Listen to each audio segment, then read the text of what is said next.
Hello everyone. आज है 2 अगस्त और आज की इस क्लास में हम डिस्कस करेंगे 2 अगस्त से बनने वाले करंट अफेयर के सभी इंपॉर्टेंट क्वेश्चंस। प्रीवियस क्लास में हमने देखा था कि रशिया ने भी हाल ही में अपने सबसे बड़े नेवल अभ्यास का आयोजन किया जिसका नाम जुलाई स्टॉर्म है। 17 नंबर का मेंस एशिया क्रिकेट कप 2025 ये होस्ट करेगा यूएई। भारत की पहली एआई पावर्ड आंगनबाड़ी शुरू की गई महाराष्ट्र नागपुर में। एसएसबी के महानिदेशक संजय सिंघल बने हैं।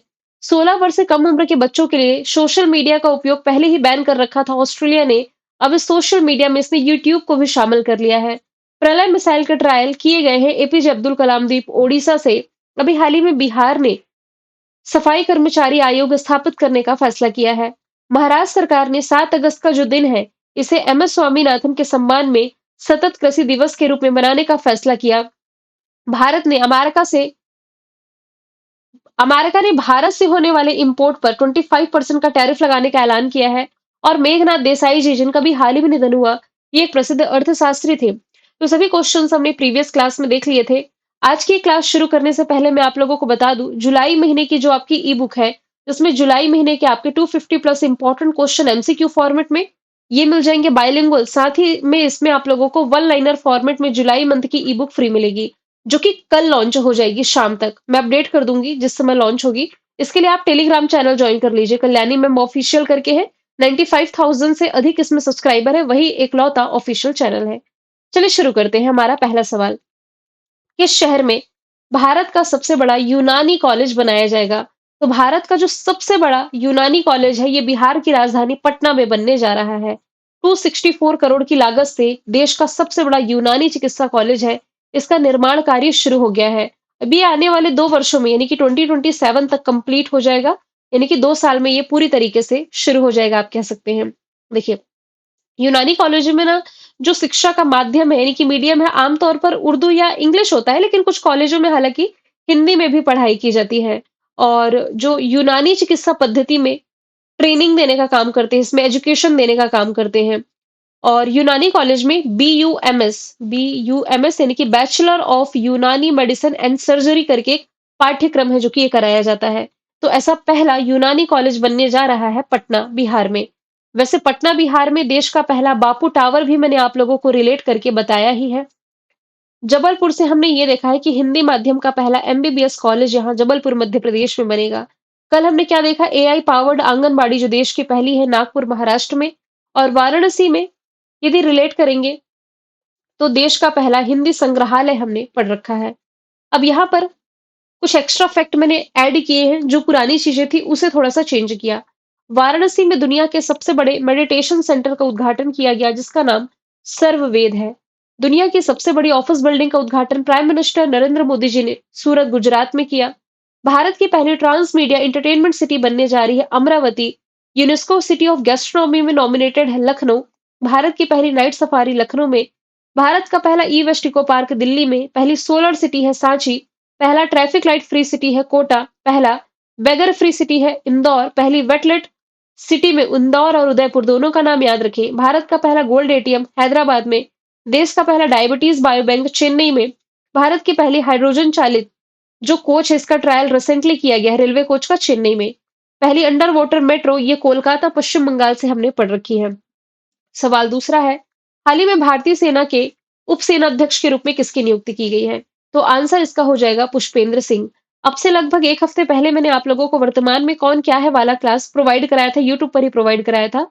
तो इसमें मैंने बताया था कि भारतीय सेना के जो सेना अध्यक्ष है ये उपेंद्र द्विवेदी है। इसमें उप सेना प्रमुख एनएस राजा सुब्रमणि है। अब आप लोग उस वीडियो को अब देखेंगे तो आप कहेंगे मैडम ने गलत पढ़ाया है, तो मैं अपडेट करते रहूंगी समय के साथ। राजा सुब्रमणि को ही अब रिप्लेस कर दिया है पुष्पेंद्र सिंह ने।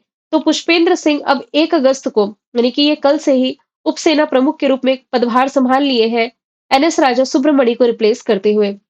इंडियन आर्मी की यदि बात की जाए ना, तो ये 15 जनवरी को अपना स्थापना दिवस मनाती है। पराग जैन जो है भारत की खुफिया एजेंसी रॉ यानी कि रिसर्च एंड एनालिसिस विंग के प्रमुख है। इंडियन कोस्ट गार्ड के प्रमुख पी शिवमणि हो जाएंगे। हालांकि कल हमने कुछ सेंट्रल आर्म्ड पुलिस फोर्स के एग्जाम्पल्स देखे थे, इनके प्रमुख के नाम आप रिलेट कर सकते हैं। फॉर एग्जाम्पल कल ही हमने देखा था एसएसबी के प्रमुख संजय सिंघल बने। बीएसएफ के दलजीत सिंह चौधरी है। सीआरपीएफ के ज्ञानेंद्र प्रताप सिंह है। सीआईएसएफ के राजविंदर सिंह भट्टी है। एनसीसी के गुरबीपाल सिंह है। आईसीजी के शिवमणि है। एनडीआरएफ की पीयूष आनंद है, आरपीएफ की सोनाली मिश्रा, ये भी हाल ही में आरपीएफ की पहली महिला महानिदेशक बनी। आईटीबीपी के राहुल रजगोत्रा है। असम राइफल्स के हो जाएंगे विकास लखेरा। अगला सवाल है, किस राज्य में भारत का पहला एआई आधारित सड़क सुरक्षा पायलट प्रोजेक्ट शुरू किया गया? आंसर इसका हो जाएगा उत्तर प्रदेश। उत्तर प्रदेश देखिए, सड़क परिवहन राजमार्ग मंत्रालय द्वारा अनुमोदित एआई और बिग डेटा एनालिटिक्स आधारित सड़क सुरक्षा पायलट प्रोजेक्ट की शुरुआत करने वाला पहला भारतीय राज्य बन गया है। अब यहाँ पर लिखा हुआ है एआई आधारित सड़क सुरक्षा, इसका क्या मतलब हुआ? तो इसमें क्या होगा कि दुर्घटना की जो भी रिपोर्ट है, मौसम यानी कि कैसा वेदर है, व्हीकल्स की जानकारी और ड्राइवर का रिकॉर्ड, साथ ही सड़क के ढांचे से जुड़े डेटा को भी इकट्ठा किया जा सकेगा और इस पर आधारित एआई मॉडल तैयार किया जाएगा।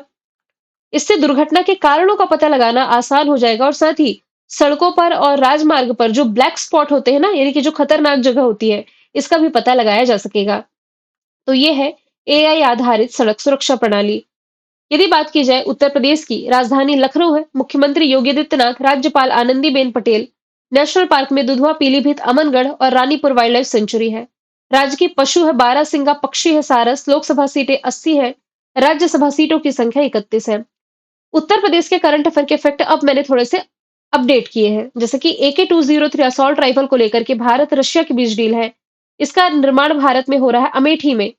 और किस स्थान पर विश्व स्तर पर मान्यता प्राप्त भारत का पहला अश्व रोग मुक्त अपार्टमेंट स्थापित किया गया? तो मेरठ राइट आंसर है। उत्तर प्रदेश के सलखन गांव सोनभद्र में 140 करोड़ वर्ष पुराना जीवाश्म पार्क को यूनेस्को के विश्व धरोहर की संभावित सूची में शामिल किया गया। कैलाश मानसरोवर की यात्रा पर जाने वाले प्रत्येक श्रद्धालुओं को 1-1 लाख रुपए देने की घोषणा यूपी गवर्नमेंट ने की है। भारत का पहला फ्लोटिंग हार्ट अयोध्या में बनेगा और आईटीआई चलो अभियान की शुरुआत रिसेंटली उत्तर प्रदेश गवर्नमेंट ने की है। यहाँ बात की जा रही है देश के पहले राज्य की, तो माइनिंग टूरिज्म की शुरुआत करने वाला जो देश का पहला राज्य बना है, ये बन गया है झारखंड। बिहार की यदि बात की जाए तो डिजिटल वोटिंग की शुरुआत करने वाला ये देश का पहला राज्य बना है, जबकि तमिलनाडु में देश का पहला महावत गांव स्थापित किया गया। इतना ही नहीं, देश के पहले राज्य को एक अलग से स्लाइड में मैंने ऐड किया है कि क्रूज भारत मिशन में शामिल पहला राज्य गुजरात है। जहाजों के लिए समर्पित नीति पेश करने वाला पहला राज्य महाराष्ट्र। गाय को राजमाता की उपाधि देने वाला पहला राज्य महाराष्ट्र। भारत की पहली एआई यूनिवर्सिटी महाराष्ट्र में। खुद का ओटीटी प्लेटफॉर्म लॉन्च करने वाला पहला राज्य केरला। भारत का पहला पूर्ण डिजिटल साक्षर राज्य केरला। वरिष्ठ नागरिक आयोग स्थापित करने वाला पहला राज्य केरला। राज्य की विधानसभा में अनुवाद प्रणाली लागू करने वाला राज्य उत्तर प्रदेश। पहली वाटर यूनिवर्सिटी हमीरपुर यूपी में। जैविक खेती लागू करने वाला पहला राज्य सिक्किम। मृत्यु का अधिकार लागू करने वाला पहला राज्य कर्नाटका। गौ अभ्यारण्य स्थापित करने वाला पहला राज्य हो जाएगा मध्य प्रदेश। विधानसभा में साइन लैंग्वेज लागू करने वाला पहला राज्य पंजाब। ड्रोन पॉलिसी लागू करने वाला पहला राज्य हिमाचल प्रदेश। राशन कार्ड में फेस आईडी का भी उपयोग करने वाला पहला राज्य हिमाचल है। यूसीसी लागू करने वाला पहला राज्य उत्तराखंड है। इसके अलावा अनुसूचित जाति के वर्गीकरण में आरक्षण में वर्गीकरण लागू करने वाला पहला राज्य तेलंगाना है। पहला तितली अभ्यारण्य केरला में। पहला लकड़ी का गुरुद्वारा अपने पंजाब से रिलेट कर लेना है। अगले सवाल की तरफ चलते हैं। हाल ही में आयोजित बीसी रॉय ट्रॉफी टूर्नामेंट खिताब ये किसने जीता है? तो ये भी हाल ही में जीत लिया है मणिपुर ने। ऑप्शन नंबर डी इसका राइट आंसर हो जाएगा। अब यहाँ पर जो टर्म लिखा हुआ है ना, बीसी रॉय ट्रॉफी, तो ना ये भारत में जूनियर लड़कों के लिए आयोजित एक फुटबॉल टूर्नामेंट है, जो कि ऑल इंडिया फुटबॉल फेडरेशन के द्वारा आयोजित किया जाता है। इसकी जो स्थापना है 1962 में की गई थी और इसमें जूनियर लेवल के यानी कि 15 वर्ष से कम उम्र के जो लड़के हैं फुटबॉल खेलते हैं। तो इसमें मणिपुर विजेता रहा है। 25 वर्ष के इंतजार के बाद अभी हाल ही में मणिपुर ने ये खिताब अपने नाम किया। इसका जो फाइनल था Guru Nanak Dev university sports complex में खेला गया। पश्चिम बंगाल को इसने हराया है। मणिपुर ने हालांकि खेलो इंडिया बीच गेम्स जो भी फर्स्ट टाइम हुआ था, इसमें भी ये टॉप पर था, जो कि दीव ने होस्ट किया था। अब यहाँ पर कुछ स्पोर्ट्स के फैक्ट्स हैं जो मैंने अपडेट किए हैं, जैसे कि इंटरनेशनल चेस फेडरेशन फाइड महिला शतरंज विश्व कप जीतने वाली पहली भारतीय महिला दिव्या देशमुख बनी। इन्होंने भारत की ही कोनेरू हम्पी को हराया। इस वर्ष का पुरुषों का cricket Asia cup UAE host करेगा। टेस्ट क्रिकेट में सर्वाधिक रन बनाने वाले दूसरे बल्लेबाज इंग्लैंड के जो रूट बने हैं दूसरे। पहले कौन है? सचिन तेंदुलकर। टेस्ट क्रिकेट में 4 सेंचुरी लगाने वाले पहले बल्लेबाज शुभमन गिल बने। यूईएफए महिला यूरो कप जीता इंग्लैंड ने। वुमेन टेनिस एसोसिएशन एकल मैच जीतने वाली दूसरी सबसे उम्रदराज महिला वीनस विलियम्स है। पॉलीग्राफ मैजिक स्किल अवार्ड जीतने वाली पहली भारतीय खिलाड़ी दीपिका कुमारी है। कोनका कैफ गोल्ड कप जीता। मैक्सिको ने विंबलडन ओपन में मेन सिंगल का टाइटल इटली के जेनिक सिनर ने फीमेल कैटेगरी में पोलैंड की ईगा स्विटेक विजेता है। महिला टी20 क्रिकेट में 100 विकेट पूरी करने वाली या 100 विकेट लेने वाली पहली भारतीय खिलाड़ी दीप्ति शर्मा है। पुरुषों के 100 मीटर दौड़ 10.2 सेकंड से भी कम समय में पूरी करने वाले भारतीय अनिमेश कुजूर हैं। नीरज चोपड़ा क्लासिक 25 का आयोजन बैंगलोर में किया गया। फीफा रैंकिंग में टॉप पर अर्जेंटीना, इंडिया की रैंकिंग 133 है। सवाल पांचवा है, हाल ही में रिलायंस इंडस्ट्रीज का कार्यकारी निदेशक किसे नियुक्त किया गया है? तो अभी हाल ही में मुकेश अंबानी के जो छोटे बेटे हैं अनंत अंबानी, ये भी हाल ही में 5 वर्ष के कार्यकाल के लिए रिलायंस इंडस्ट्रीज लिमिटेड के कार्यकारी निदेशक नामित किए गए। यदि बात की जाए रिलायंस इंडस्ट्रीज की, वैसे मालिक तो इसके मुकेश अंबानी ही है और इनके बड़े बेटे आकाश अंबानी, बेटी है ईशा अंबानी जिन्हें लास्ट ईयर महाराष्ट्र गवर्नमेंट के द्वारा Lokmat Maharashtrian of the year award से सम्मानित किया गया था। इनकी वाइफ है नीता अंबानी, जिन्होंने पेरिस ओलंपिक के दौरान लास्ट ईयर यहाँ पर इंडिया हाउस का उद्घाटन किया था। तो ये भी आप रिलेट कर सकते हैं। यहाँ पर अपॉइंटमेंट का यदि मैं डिस्कशन करूं तो अलग से फैक्ट मैंने ऐड किए हैं, जैसे कि आईआरडीएआई के अध्यक्ष अजय सेठ बने। संजय कौल है गिफ्ट सिटी के सीईओ। आरपीएफ की पहली महिला महानिदेशक है सोनाली मिश्रा। एसबीआई के चेयरमैन सीएस सेठी। रेलवे बोर्ड के अध्यक्ष सतीश कुमार। प्राइम मिनिस्टर नरेंद्र मोदी की निजी सचिव निधि तिवारी है। राष्ट्रीय महिला आयोग के अध्यक्ष विजय किशोर रहाटकर हैं। यूपीएससी के अजय कुमार। आईबी के तपन डेका। डीआरडीओ के समीर कामत। सीआईई के राजीव मेवानी और प्राइम मिनिस्टर नरेंद्र मोदी के आर्थिक सलाहकार परिषद का अध्यक्ष एस महेंद्र देव को बनाया गया। सवाल छठवा है, बिहार चुनाव आयोग द्वारा चुनाव आइकन के रूप में किसकी नियुक्ति की गई है? आंसर इसका हो जाएगा नीतू चंद्रा। बिहार चुनाव आयोग ने ऐतिहासिक फैसले में अंतरराष्ट्रीय स्तर पर प्रशंसित जो अभिनेत्री हैं नीतू चंद्रा, इन्हें बिहार का आइकन फेस नियुक्त कर दिया है। सोनू सूद जो है ये थाईलैंड टूरिज्म के ब्रांड एम्बेसडर बनाए गए थे। सौरभ गांगुली ये वेस्ट बंगाल के ब्रांड एम्बेसडर है। पंकज त्रिपाठी मध्य प्रदेश टूरिज्म के ब्रांड एम्बेसडर। हाल फिलहाल में हमने क्या क्या देखा, ब्रांड एम्बेसडर से भी रिलेट करेंगे तो ई स्पोर्ट्स वर्ल्ड कप के ग्लोबल एम्बेसडर है क्रिस्टियानो रोनाल्डो। मालदीव टूरिज्म की कैटरीना कैफ। कोरिया टूरिज्म की हिना खान। कर्नाटक वन विभाग और वन्यजीव संरक्षण के brand ambassador Anil Kumble. Eureka Forbes के श्रद्धा कपूर। फेडरल बैंक के विद्या बालन। स्केचर्स के जसप्रीत बुमराह। एमआरएफ के शुभमन गिल। फिक्की फ्रेम्स के आयुष्मान खुराना। खो खो वर्ल्ड कप के सलमान खान टाइगर श्रॉफ। भारत में मोटोजीपी के शिखर धवन। मुट्ठुत पच्चापन ग्रुप के शाहरुख खान। गो आईबीबो के ऋषभ पंत। टाटा मोटर्स के विकी कौशल। शनेल की अनन्या पांडे। ड्रीम टेक्नोलॉजी की Kriti Sanon. Karnataka soap and detergents limited की तमन्ना भाटिया। फीवा महिला एशिया कप की मियाओ लिजी और वोग आईवीआर के ब्रांड एम्बेसडर शाहिद कपूर हैं।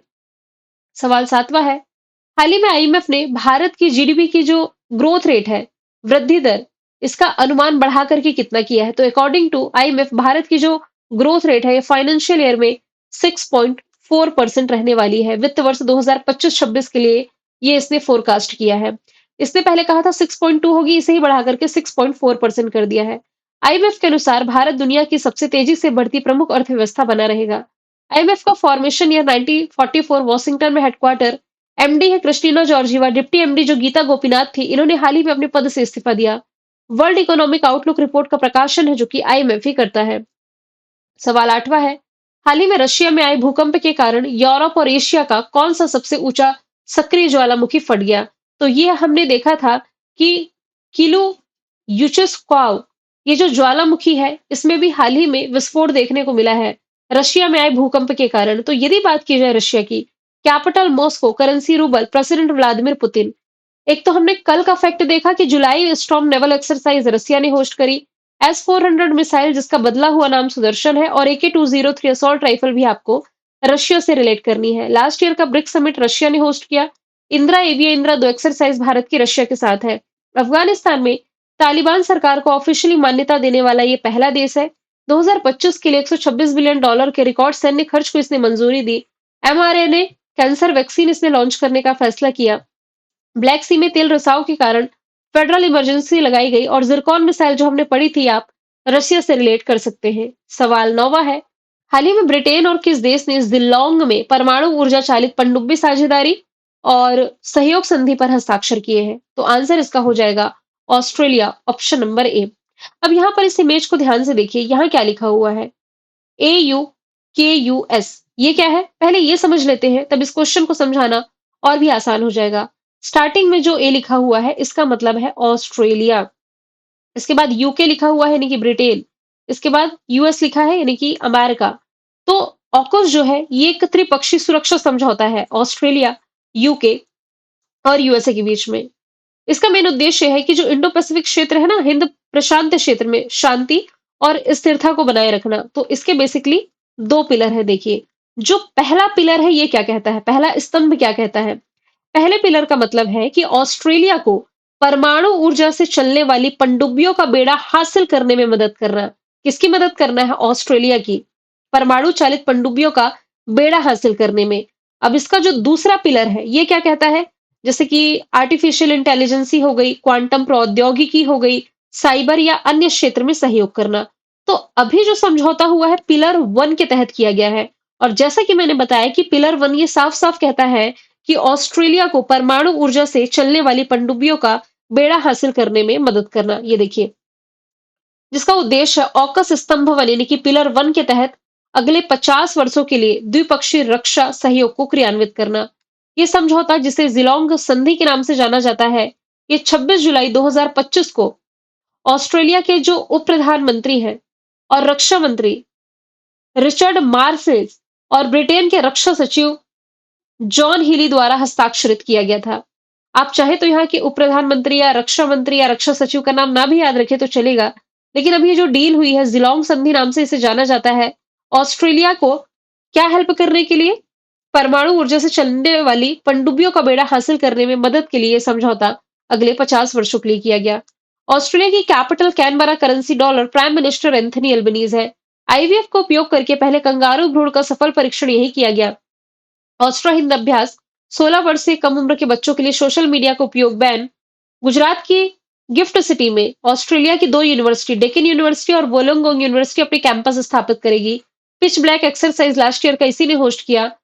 मोनाश यूनिवर्सिटी के शोधकर्ताओं ने दुनिया की पहली बायोनिक आंख डेवलप की और राइट टू डिस्कनेक्ट कानून जो हमने देखा था, ऑस्ट्रेलिया से ही आप रिलेट कर सकते हैं। अगला सवाल है, कर्नाटक के कोलार जिले में 38 वर्षीय महिला में दुनिया का एक नया बिल्कुल नए प्रकार का ब्लड ग्रुप पाया गया जिसे नाम दिया गया है crib, CRIB। Option number D इसका राइट आंसर है। क्रिब में CR का मतलब है क्रोमर, एक मौजूद रक्त समूह प्रणाली, और IB का मतलब है इंडिया बैंगलोर यानी कि जहां से इस ब्लड ग्रुप की शुरुआत की गई है। ये महिला दुनिया की ऐसी पहली व्यक्ति बनी है जिसमें ये नया क्रिब एंटीजन पाया गया है। तो जिनका मैं बात कर रही हूँ ना, ये जो महिला है कर्नाटक के कोलार जिले की रहने वाली, उम्र है 38 वर्ष। इनको ना अभी हॉस्पिटल में एडमिट होना पड़ा था हार्ट सर्जरी के कारण।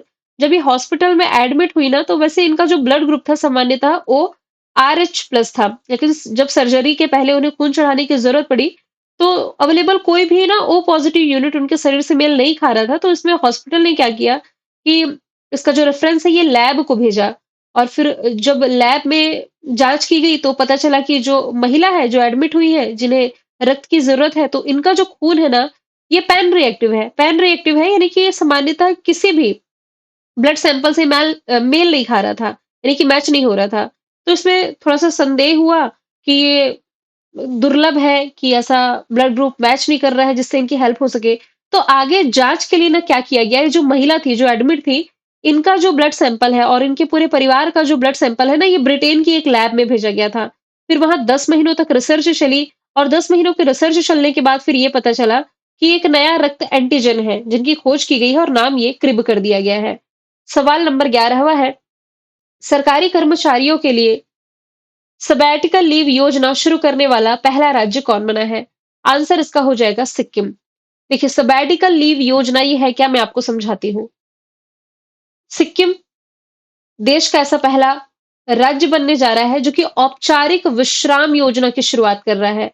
अगस्त 2023 में यानी कि 2 साल पहले शुरू की गई इस पॉलिसी के तहत कम से कम 5 वर्षों तक निरंतर सेवा पूरी कर चुके जो सरकारी कर्मचारी है, ये 365 दिन से लेकर के, मतलब आप समझिए 1 साल से लेकर के 1080 दिन, लगभग-लगभग आप कह सकते हैं 3 साल तक की छुट्टी लेने के लिए अनुमति मिल जाएगी। यदि ये अपने काम में नहीं भी आ रहे हैं या अनुपस्थित रह रहे हैं, तो जो भी उनको सैलरी मिलती है, इसका 50% तभी भी मिलती रहेगी। कि 5 साल आपने काम कर लिया तो चलो ब्रेक ले लो, एन्जॉय करो। बढ़िया पहल है। सिक्किम की राजधानी गंगटोक मुख्यमंत्री प्रेम सिंह तमांग, राज्यपाल ओम प्रकाश माथुर है। भारत का पहला डिजिटल घुमंतू गाँव भी आप यहीं से रिलेट करें। इसके अलावा सिक्किम के ब्रांड क्राफ्टेड फाइबर्स का discussion prime minister Narendra Modi ji ने मन की बात के तहत किया। कागिद नृत्य महोत्सव यहाँ मनाया जाता है। वर्ल्ड बैंक के सहयोग से सिक्किम इंस्पायर पहल की शुरुआत की गई। ओल्ड पेंशन स्कीम को बहाल करने वाला पूर्वोत्तर भारत का पहला राज्य है। प्रेम सिंह तमांग दोबारा से यहाँ के मुख्यमंत्री बने। यहाँ का पहला रेलवे स्टेशन रंगपो में बनने जा रहा है। जैविक खेती लागू करने वाला पहला राज्य है। सोरंग जिले में जैविक मत्स्य पालन शुरू किया गया, तो ये देश का पहला जैविक मत्स्य केंद्र भी बना है। 12वां सवाल है, 350 वर्षों के इतिहास में ब्रिटेन की पहली महिला खगोल शास्त्री रॉयल की नियुक्ति की गई है। इनका नाम पूछा जा रहा है तो मिशेल डोहर्टी का नाम आप लोगों को याद रख लेना है। तो यूके ने एक ऐतिहासिक कदम उठाते हुए प्रोफेसर मिशेल डोहार्टी को रॉयल एस्ट्रोनॉमर नियुक्त किया है। इस तरह वो अपने 350 साल के इतिहास में इस प्रतिष्ठित उपलब्धि को पाने वाली पहली महिला बन गई है। रॉयल एस्ट्रोनॉमर एक मानद पद है जिसकी शुरुआत 1675 में की गई थी। इस पद का उद्देश्य है ब्रिटेन की राजशाही को खगोलीय मामलों में सलाह देना और अंतरिक्ष और विज्ञान में जनहित को बढ़ावा देना। वैसे आप रिलेट करेंगे ना, तो अमेरिका की यूके की जो खुफिया एजेंसी है MI6, इसकी पहली महिला महानिदेशक ब्लेज मेट्रेवली कुछ समय पहले ही बनी। सरले बोचवे ये कॉमनवेल्थ की पहली महिला महासचिव है, जबकि United Nations World Tourism Organization की पहली महिला अध्यक्ष शेखा नासिर अल नोवा इसको समय पहले ही बनाई गई। इंटरनेशनल अपॉइंटमेंट वाली स्लाइड मैंने ऐड करी है। क्रिस्टी कॉन्वेंट्री इंटरनेशनल ओलंपिक कमेटी की पहली महिला अध्यक्ष, ये हमने देख लिया। यूनाइटेड नेशन जनरल असेंबली की 80वें सत्र की अध्यक्ष है जर्मनी की एला नेना बेयरबैक। ट्विटर की लिंडा याकारिनो, डब्ल्यूएचओ के टेड्रोस अदानोम, यूनिसेफ की कैथरीन रशेल, एफएटीएफ के इंद्रा माद्रोजो, यूनाइटेड नेशंस के एंटोनियो गुटेरेस, आईसीसी के जय शाह, डब्ल्यूटीओ में भारत के स्थायी राजदूत सेंथिल पांडियन, बिम्स्टेक के अध्यक्ष इंद्रमणि पांडे, वर्ल्ड बैंक के अध्यक्ष अजय बंगा, आईएमएफ के एमडी क्रिस्टीना जॉर्जिवा है। मैंने कल आपसे पूछा था किस शहर में भारत का पहला हाइड्रोजन चालित ट्रेन कोच का ट्रायल किया गया? आंसर चेन्नई था। आज का सवाल है, किस देश में गजब नाम का दुनिया का सबसे शक्तिशाली गैर परमाणु बम का अनावरण किया गया? आंसर इसका जो भी आप कमेंट बॉक्स में बताइए। पीडीएफ के लिए परेशान नहीं होइएगा, टेलीग्राम आप ज्वाइन कर सकते हैं। मिलेंगे फिर हम नेक्स्ट वीडियो में। Thank you so much.